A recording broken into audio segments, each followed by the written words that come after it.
Can you hear me back there? And are we streaming at all? We are streaming, okay. Mics are on. Mics are on. Hello? There we are. Okay.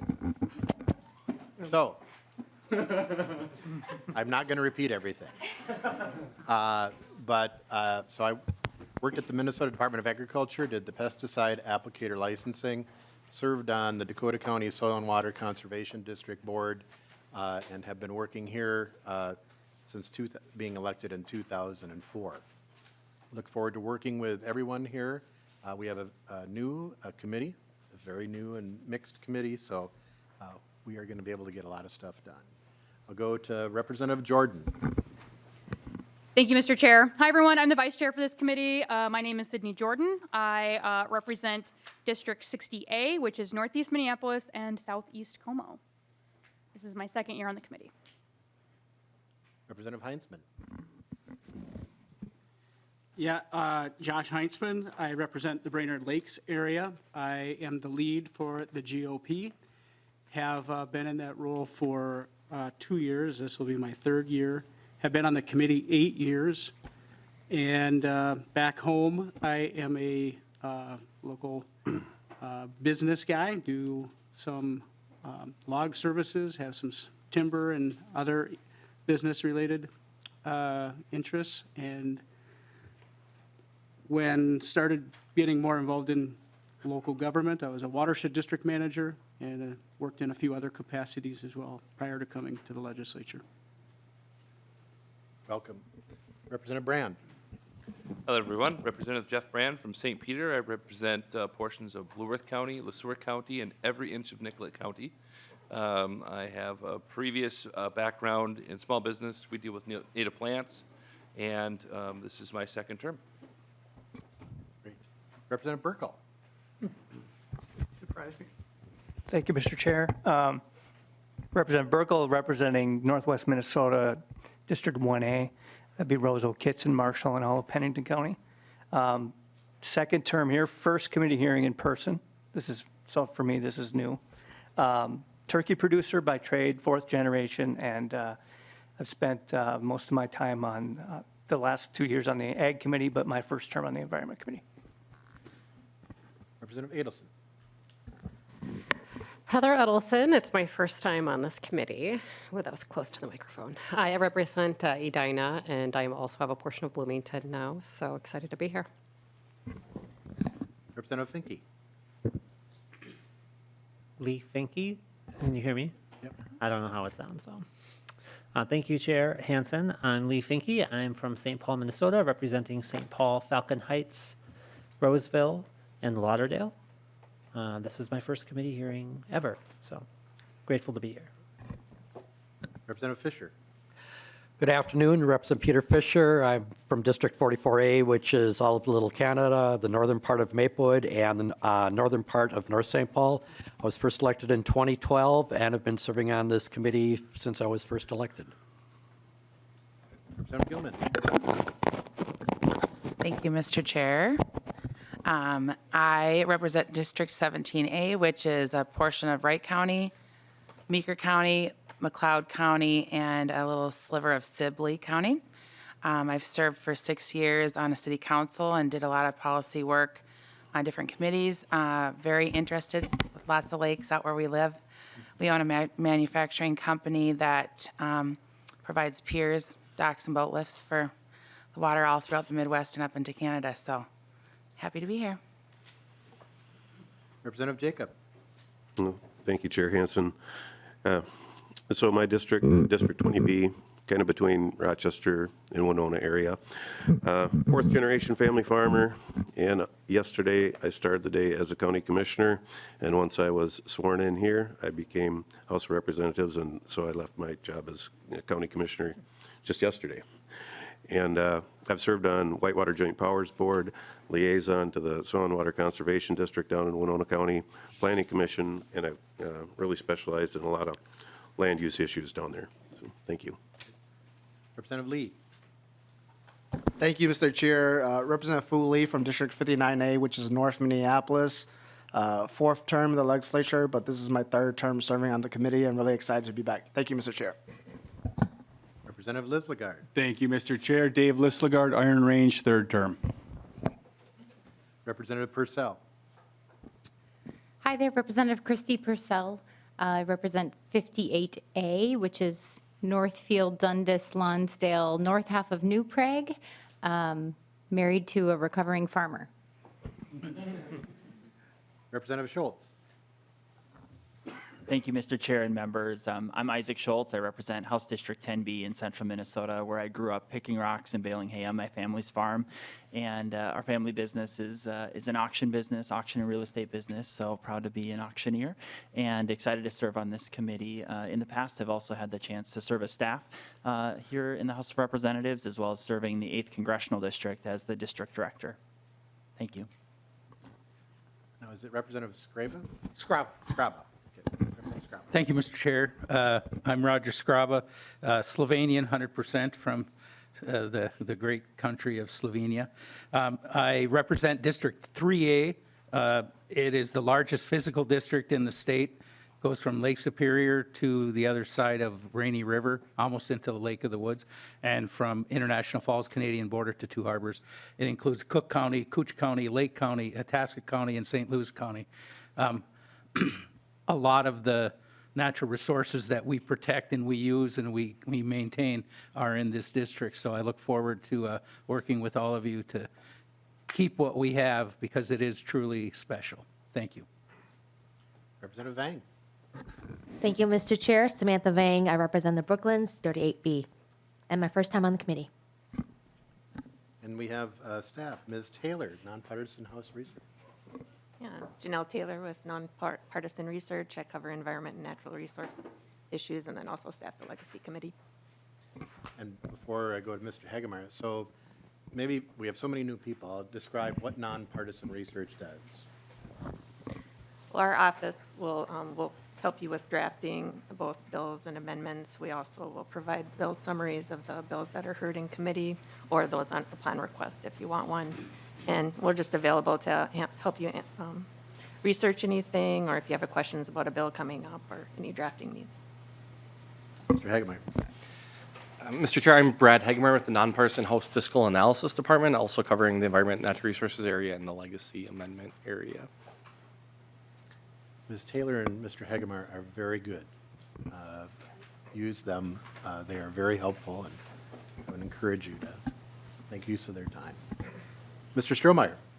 Hi, I'm Peter Strohmeyer. I'm the committee administrator. Mr. O'Neill. Hello, everyone. My name is Sam O'Neill. I'm the committee legislative assistant. Ms. Zipko.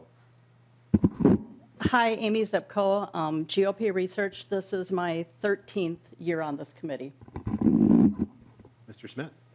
My name is Bennett Smith. I'm the DFL researcher, and I will have been at the House for 10 years on the 8th, but this is my first time on environment. Welcome, everyone. And we have a House page for today. Tenzin, do you want to introduce yourself?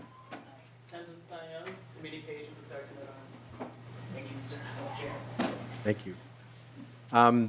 So members, we actually do have a bill today, and I think looking just at a roadmap for the next couple of weeks, it is taking some time for bills to get drafted and jacketed, but there are a number of bills that have been heard sometimes 2, sometimes 4 years in a row that we would like to start moving forward individually.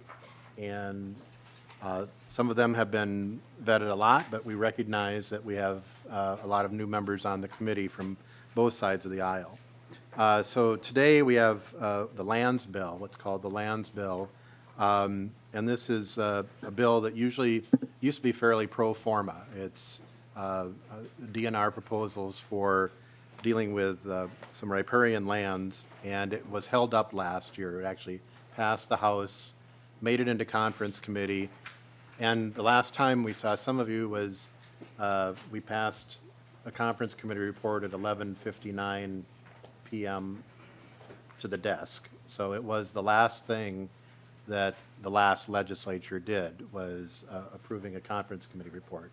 Unfortunately, it did not get to the rest of us to vote for, or against.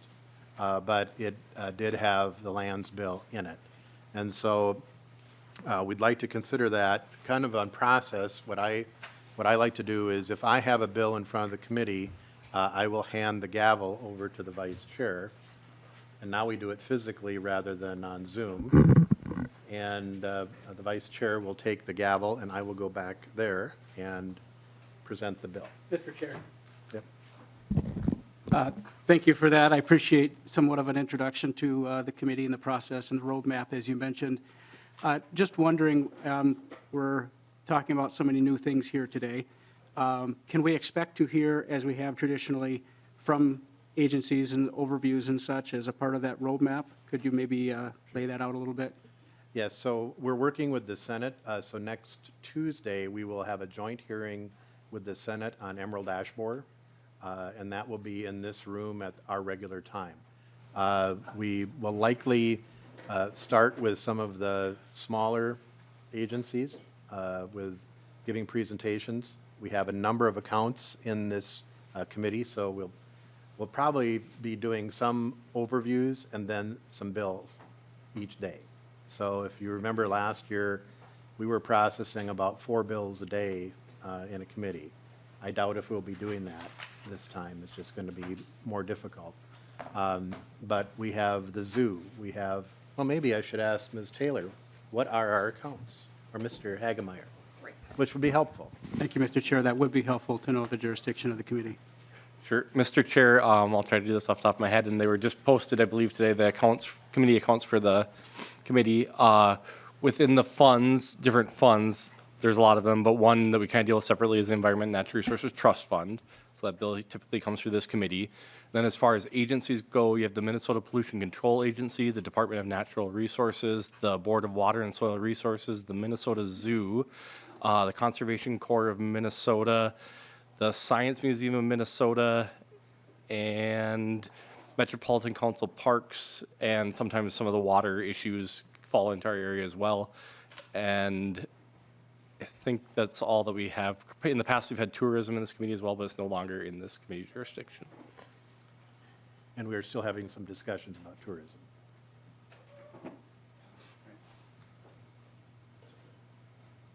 Anything else on?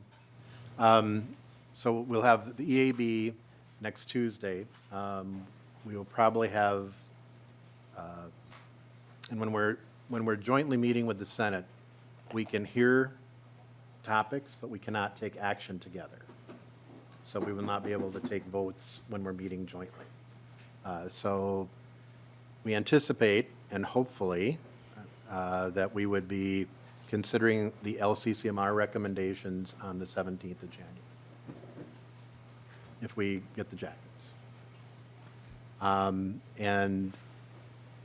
But all of that is dependent on processing of jackets and when we get things. So I would encourage you, if you're thinking of bills or have bills from last year, again, back to our nonpartisan staff, to start working on it, because it's going to take a little bit of time for things. So that's the timeline a little bit on what we're thinking.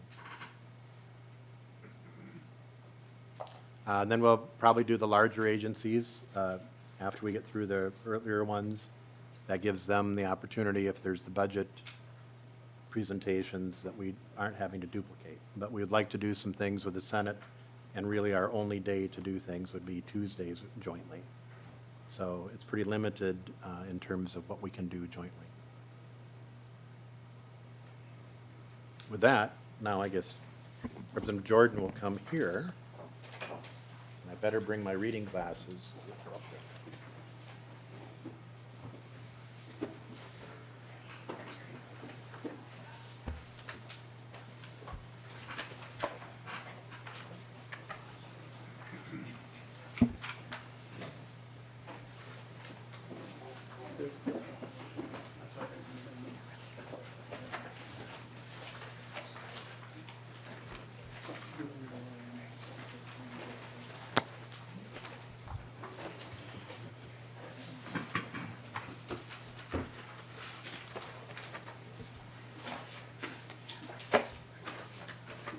Representative Hansen, are you ready?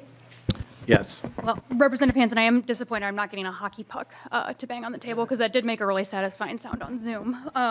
But happy to have a gavel here. Representative Hansen, would you like to move your bill? Yes, Madam Chair, I will move that House File 50 be recommended to be re-referred to the Ways and Means Committee. Representative Hansen, I believe you have the A1 Authors Amendment. Would you like to move your amendment and please explain it to the committee?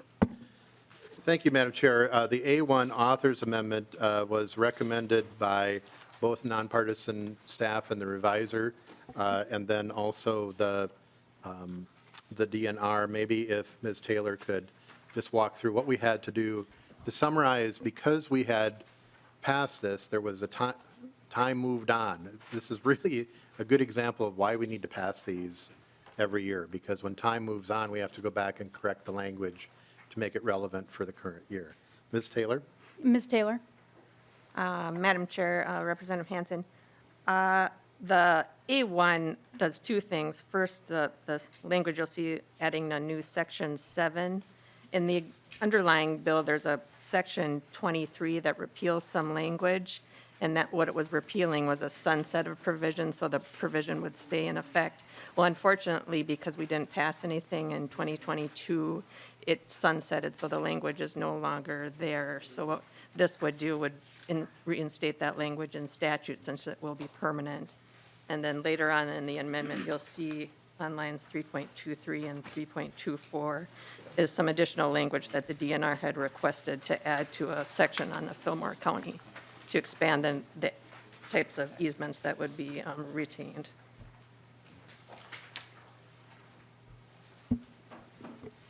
Representative Hansen moves the A1 amendment to get the bill in the form that he would like. All those in favor, please signify by saying aye. Aye. Opposed, say nay. The motion prevails and the A1 amendment is adopted. Representative Hansen, to your bill as amended. Thank you, Madam Chair. I have DNR staff Lori Klein here to speak to the bill. Ms. Klein. Thank you, Madam Chair, committee members. My name is Lori Klein. I'm an attorney with the Lands and Minerals Division at the DNR. I'll be walking you through the Lands Bill today. As you know, each year the Lands Bill typically includes amendments to statutes affecting DNR-administered state land or DNR land transactions, changes to state park or state forest boundaries, an authorization to sell certain riparian lands, to sell lands by private sale, or to sell lands for less than market value. For land sales, DNR coordinates statutory and program requirements to sell land that no longer meets conservation or recreation needs or are isolated from larger management areas or parcels. The Lands Bill is also typically amended to include tax forfeit land sale provisions proposed by counties, sales of state land administered by agencies other than the DNR, or provisions pertaining to county lands owned in fee title. The Lands Bill is typically seen as non-controversial, and we strive to maintain that every year, and I believe this one has been non-controversial. These Land Bill's provisions contain provisions initially proposed by DNR last session in early 2022, or that were added via an amendment or proposed to be added by amendment. Some of the provisions were added at the request of counties, including St. Louis County, Goodhue County, and Beltrami County, or other state agencies.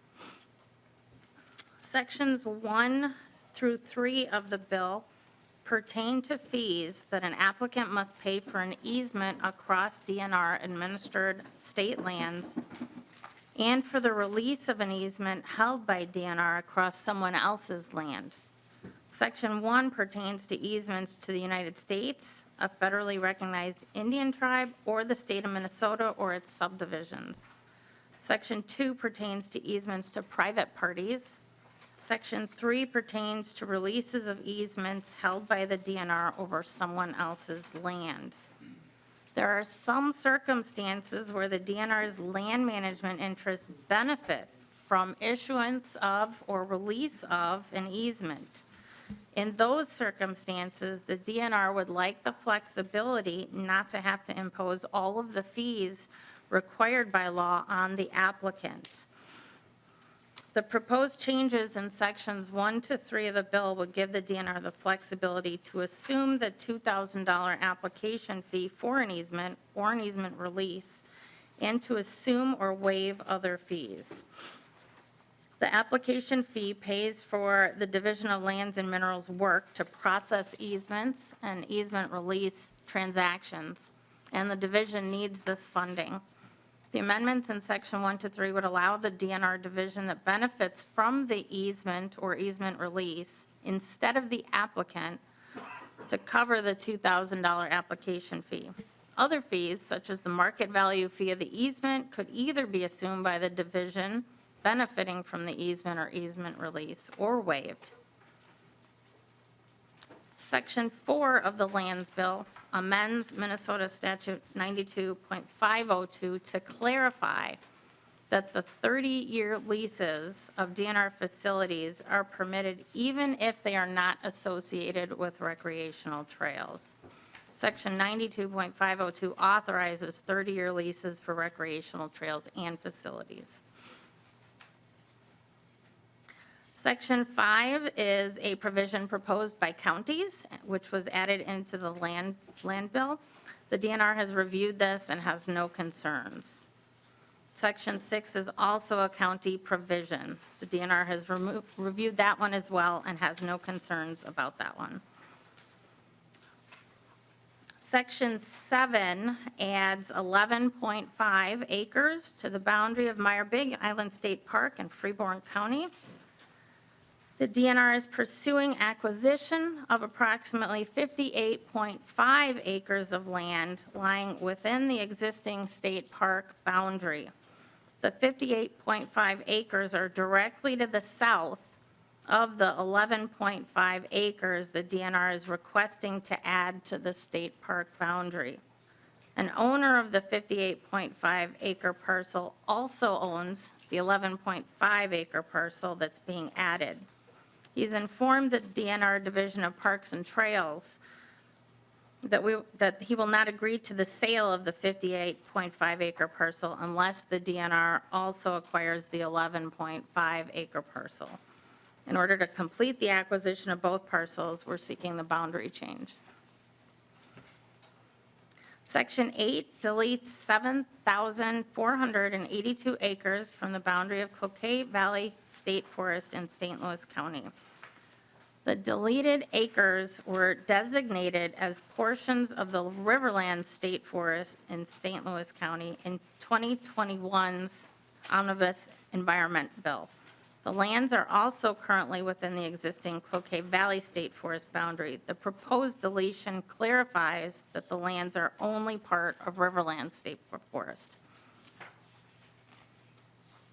Section 9 adds 121.5 acres to the boundaries of Riverland State Forest in St. Louis County. This is a technical change, adding acres that were inadvertently omitted in the 2021 legislation creating the Riverland State Forest.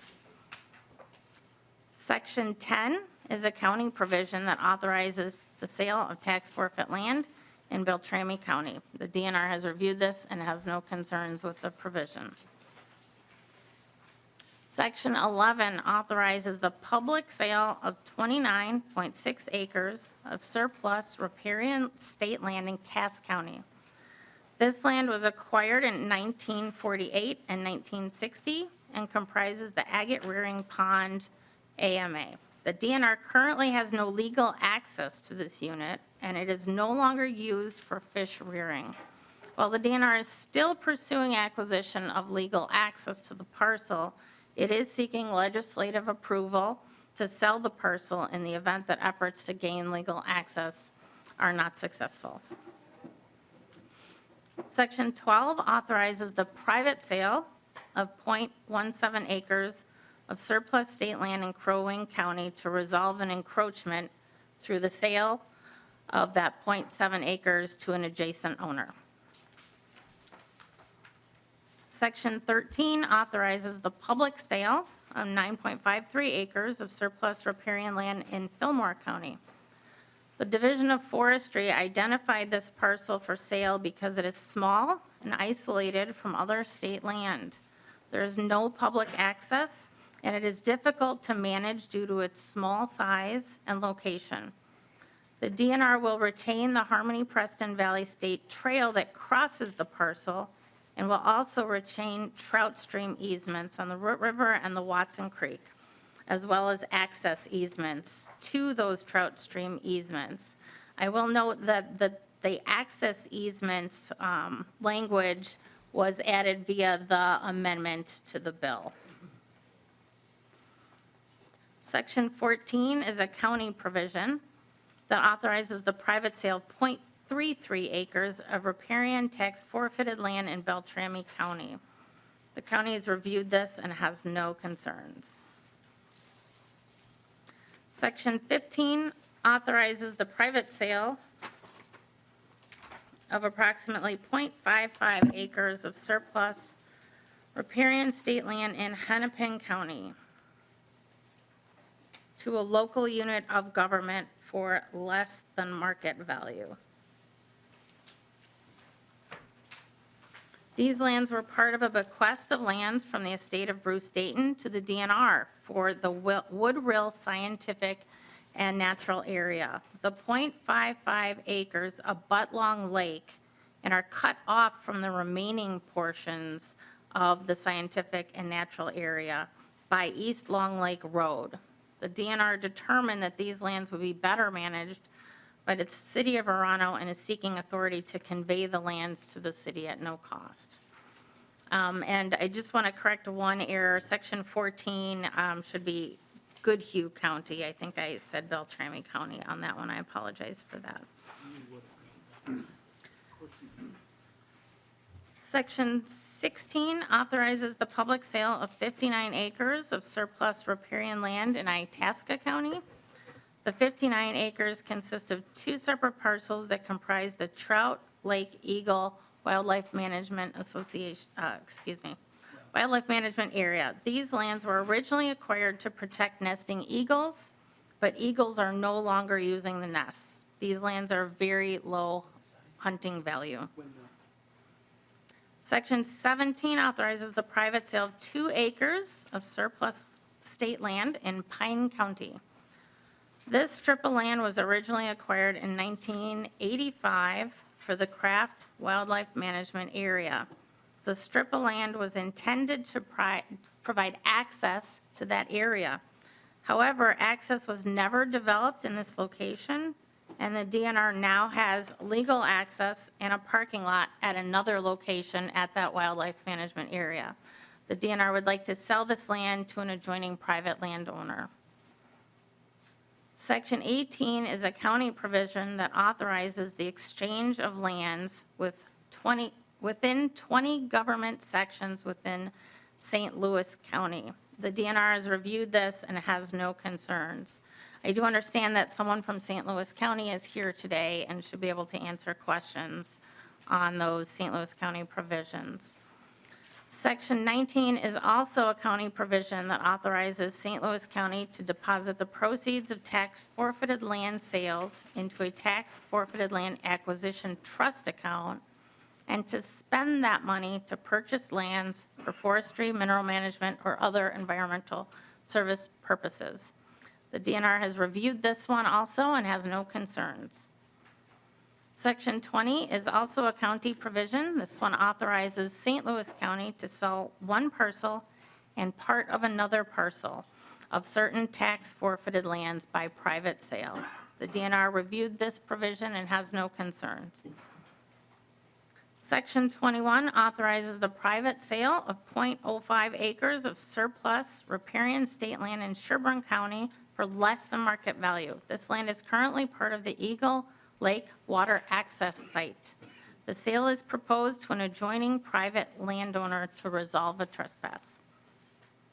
Section 22 is a proposal for a land exchange. This was proposed by the Minnesota National Guard. The National Guard proposes to exchange land that is adjacent to a National Guard maintenance shop with land owned by the city of Rosemont. DNR defers to the National Guard on this issue and takes no position on it.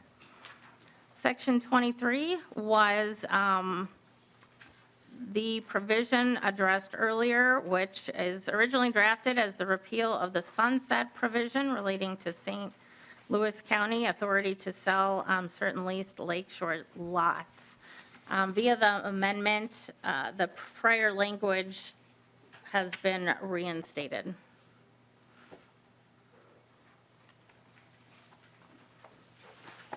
Thank you. Thank you. And DNR has no concerns about that provision. And that concludes my comments. I'd be happy to answer any questions. Thank you, Ms. Klein. I think we'll continue with testifiers. Next on my list, I have Mr. Greg Bernew, I believe, from the Minnesota County Land Commissioners.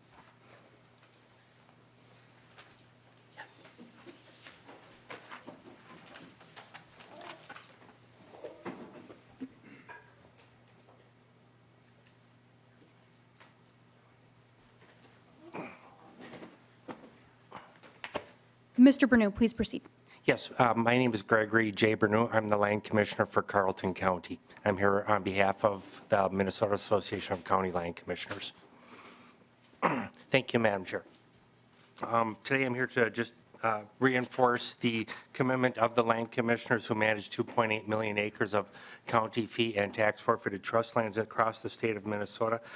We worked hard last year with the various committees and with the DNR to figure out the language of Section 5 and Section 6 of this bill. The big change for Section 5 is to change lines 711 through 713 to increase the term of our ability to lease tax forfeited lands, mostly for utilities. We were handcuffed at 10 years, $12,000. We would like to move that up to 25 years, $50,000. That falls in line with inflation. This law has not been changed for decades, so we would like that bump up. That also allows utilities such as solar farms, wind generators, and cell phone towers to place these land or facilities on tax forfeited land and make it economical for them to stay there. The 10-year lease language just did not cut it, so we look for that change. Then also on lines 9.4, to lease the lands for conservation easements. These conservation easements could range from something as simple as carbon credits to wetland banking to just plain old conservation easements for long-term ecological services. And that's also the same as line sections 910 through 913, or lines, I'm sorry. Thank you for your work on this. We just want to reemphasize that the land commissioners really are pushing this. And it just doesn't benefit the 15 northern counties that are heavily forested. This actually affects all 87 counties because cell phone tower companies do look at places in Rock County, in Kitson County, where that particular topography does work well for a cell phone tower, and it just happens to be on tax forfeited land. So this benefits all 87 counties of Minnesota. Thank you. Thank you. Are there questions from members? Representative Heinzman. Yeah, thank you, Chair. I am just quickly wanting to confirm, maybe it got covered and I missed it, but fiscal note, Representative Hansen? Representative Hansen. Hagemeyer. Mr. Hagemeyer. Madam Chair, Representative Heinzman, I don't have a current fiscal note on this. Last year, we were tracking the revenues at about 1.6 million. I'll request a new fiscal note, and it would have needed a new one based on the amendment anyways, so I'll put in a fiscal note request for it. But it has some revenue. Generically for this bill, if it's a county parcel that's being sold, the revenues are retained by the county, so it doesn't show up on a fiscal note. The revenues you'd be seeing would be for the state-owned properties that are being sold. So I would assume the number is similar, but I'll get a new fiscal note requested for it. Representative Heinzman. Thank you. I do have one more question. Proceed. All right. Representative Hansen, just one last thing here. The A1 amendment was written for St. Louis County. I'm wondering if there's any other counties that would be similarly affected. Representative Hansen. Thank you, Representative Heinzman. Ms. Taylor, it's broad enough where it's. Ms. Taylor. Madam Chair, this provision pertains only to St. Louis County and had been before. This is more of a technical amendment for a sunset provision that only applied to St. Louis County in the beginning. Representative Heinzman. Yeah, maybe I'll rephrase the question. Thank you, Madam Chair. Representative Hansen, maybe maybe there's someone that could answer this. Maybe you need to defer, but is this a situation we could foresee happening again in the future? Representative Hansen.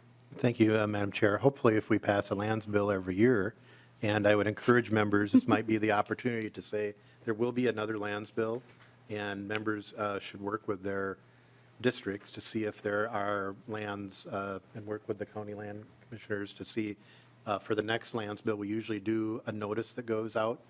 I would say that it sets precedent if we pass this, of having to go back and fix something where the clock ran out. But hopefully we wouldn't have to, that's a precedent I don't want to have to use, and I hope we don't have to use that again because we don't pass a lands bill. But it would be precedent setting. I don't think we've done a similar thing with the lands bill, but it'd be precedent. It wouldn't be beyond that thing. So hopefully we keep passing lands bills annually, and we won't have to worry about it. Representative Heinzman? That'll do it for now. Thank you. Are there further questions from members? Is there anyone in the audience that would like to testify for or against this bill? Thank you, Madam Chair. Representative Hansen, closing remarks. Well, thank you, members, for this. As I mentioned, I'm hopeful that we don't have to redo lands bills, but it is an important thing for folks in their district. And so I would encourage you, again, we'll be getting more information out on this. I would ask for your vote for this. I think it's a good example of trying to catch up and clean up, and it helps out folks in their districts. So I would ask for your support, and I would renew my motion. With that, Representative Hansen renews his motion that House File 50, as amended, be re-referred to Ways and Means. All those in favor, please signify by saying aye. Aye. Opposed, nay. The motion prevails. Representative Hansen, any closing comments before we adjourn as our chair? Thank you. Good work. It's we have a first bill to Ways and Means, and so we will try to get the schedule out as soon as we can. We have not adopted rules yet, so I think you guys have done a good job of not running wild without rules. But I had some fun. I guess we should adjourn before I say that. But, Well, with that, we're adjourned. but we will get rules out to you. They're pretty standard, and any other things that we need you to get. And we will try to make sure the postings are on time.